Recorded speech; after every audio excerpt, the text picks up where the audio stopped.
আমার কথা হচ্ছে আপনারা বিদেশ আইন, সমস্যা নাই। দালালগোর মাধ্যমে আইয়েন আর আত্মীয় স্বজনের মাধ্যমে জাগো মাধ্যমে আইয়েন, বিদেশ আসেন, কোনো সমস্যা নাই। তবে আপনারা ডকুমেন্টসগুলো একটু ফাঁকাফুক্ত রাখবেন, যে আপনাদের আসার পরে যে আকামাটা আপনারা ঠিকঠাক মতন পাইবেন কিনা, আপনাদের থাকা খাওয়ার জায়গাটা, আপনাদের কাজটা সঠিকভাবে। মনে করেন যে 19-20 হলে সমস্যা নাই, কিন্তু 10-20 হইলে তো পুরাই বিপদ ভাই। কারণ এই সৌদি আরবের মাটিতে, বিদেশের মাটিতে জাগো আকামা নাই, তার কিছুই নেই। আর যাদের কাগজপত্র আকামাতে দইরা ডকুমেন্টস যাদের ঠিক আছে, তাকে সব কিছু ওকে আছে। তো সিদ্ধান্ত আপনাদের। আমি আমার সাথে এক ইন্ডিয়ান কাজ করে, তার জিঙ্গাইলাম যে তোরা কয়টা এই ইন্ডিয়া থেকে সৌদি আরব পাইছত। কয় এই টিকিট সহ সব কিছু মিলাই আম কত 70-75 হাজার টাকা লাগে সর্বোচ্চ।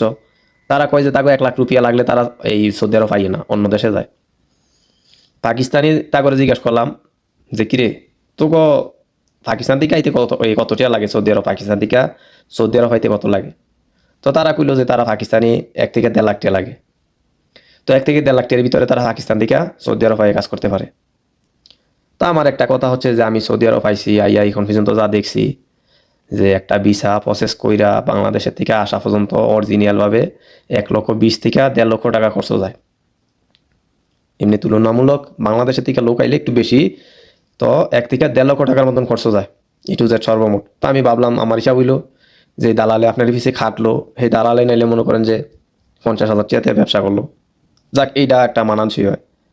কিন্তু এই 1 লক্ষ 1.5 লক্ষ টাকার এই খরচটার ভিতরে 4.5 লাখ 5 লাখ 6 লাখ টাকা কেমনে যায়? এই টাকাটা কারা খায়?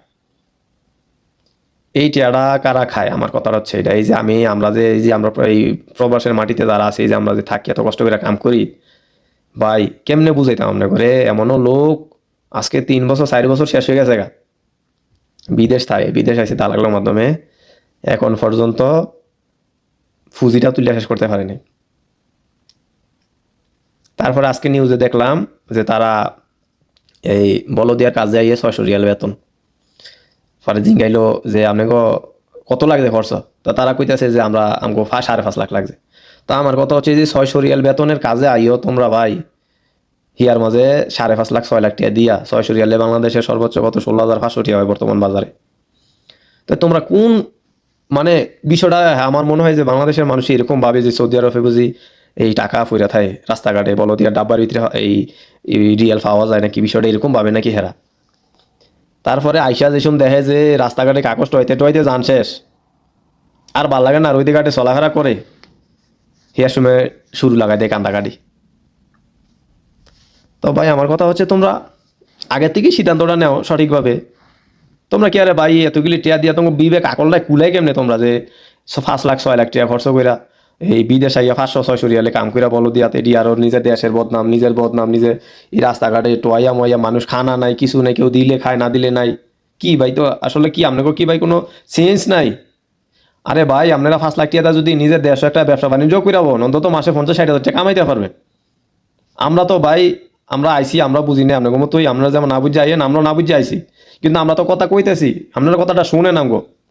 আমরা এমন না যে আপনাকে শত্রু ভাই, আমরা দেশি মানুষ হিসাবে আমরা কই যে আপনারা ভাই আইয়েন আইয়েন, অবশ্য আমরা না করি না যে আইয়েন, আপনারা আইয়েন, কিন্তু বুঝা শুনে আইয়েন, ভালো লোক দিয়ে আইয়েন। সৌদি আরবে ভাই হাতে গোনা 2-3টা কোম্পানি আছে, তাও হেরা মানে ভিসা দেয় না, কারণ হেরা সাপ্লাই থেকে ভিসা নিয়ে নিতে আছে, লোক নিয়ে নিতে আছে। তো শুধু শুধু ভাই ভিসা দিয়ে হেরা একটা হয়রানির ভিতরে কি লেখা পড়বো? তো এই জিনিসগুলা ভাই আপনারা একটু ভাইবেন, তাইলে বুঝতে পারবেন আসলে কি ঘটনাটাই।